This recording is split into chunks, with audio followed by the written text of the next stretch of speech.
ಪ್ರಿಯಾಂಕಾ ಖರ್ಗೆ ಅವರು ಗೃಹ ಸಚಿವರಾದಮೇಲೆ ಕೇವಲ ಒಂದು 40 ದಿವಸದ ಒಳಗಡೆ ಪೋಸ್ಕೋ ಆರೋಪಿ ಹಾಡಾಗಲೇ ಪರಾರಿ ಆಗ್ತಾರೆ.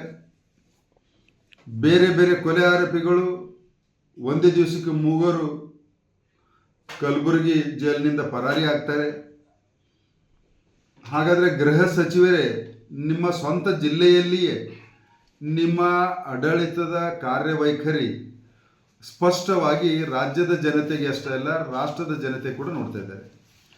ನೀವು ಕೇವಲ ಪೊಂಗಿ ಬಿಟ್ಕೊಂಡು ಮಾತಾಡುವುದನ್ನು ಬಿಟ್ಟಿದ್ರೆ ಯಾವ ಅಭಿವೃದ್ಧಿ ಕೆಲಸವೂ ಮಾಡ್ತಾ ಇಲ್ಲ. ನಿಮ್ಮ ಇಲಾಖೆಯ ಆಡಳಿತನ ಕೂಡ ಯಾವ ಮಟ್ಟಕ್ಕೆ ಹದಗೆಡ್ತಾ ಇದೆ ಅನ್ನುವಂಥದ್ದನ್ನು ನೀವು ಸ್ವತಃ ಆತ್ಮಾವಲೋಕನ ಮಾಡ್ಕೋಬೇಕು. ಮತ್ತು ನಿಮ್ಮ ಸ್ವಂತ ವಿಧಾನಸಭಾ ಕ್ಷೇತ್ರದಲ್ಲಿ ಮಕ್ಕಳು ಆಹಾರವನ್ನು ಸೇವಿಸಿ ಯಾವ ರೀತಿ ಅಸ್ವಸ್ಥರಾಗಿದ್ದಾರೆ ಅನ್ನುವಂಥದ್ದನ್ನು ಕೂಡ ಇಲ್ಲಿಯವರೆಗೆ ನೀವು ಭೇಟಿ ಕೂಡ ಕೊಟ್ಟಿಲ್ಲ.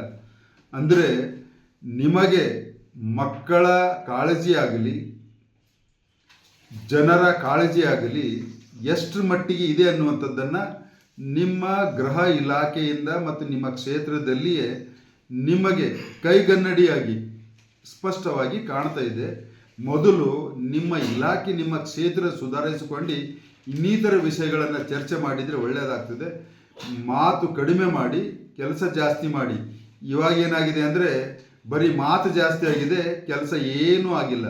ಇದನ್ನು ನಿಮಗೆ ಒಂದು ಕಿವಿ ಮಾತು, ಒಂದು ಸಲಹೆಯನ್ನು ಕೊಡ್ತಾ ಇದ್ದೀನಿ ಸರ್. ಬೆಳಗ್ಗೆ ಎದ್ರೆ ಸಾಕು RSS ಬಗ್ಗೆ ಮಾತಾಡ್ತಾರೆ, ಟ್ವೀಟ್ ಮಾಡ್ತಾರೆ. ಕೇವಲ ಮಾತಾಡೋದ್ರಿಂದನೇ ನಿಮ್ಮ ಸಾಧನೆ ಆಗಲಿಕ್ಕೆ ಸಾಧ್ಯ ಇಲ್ಲ.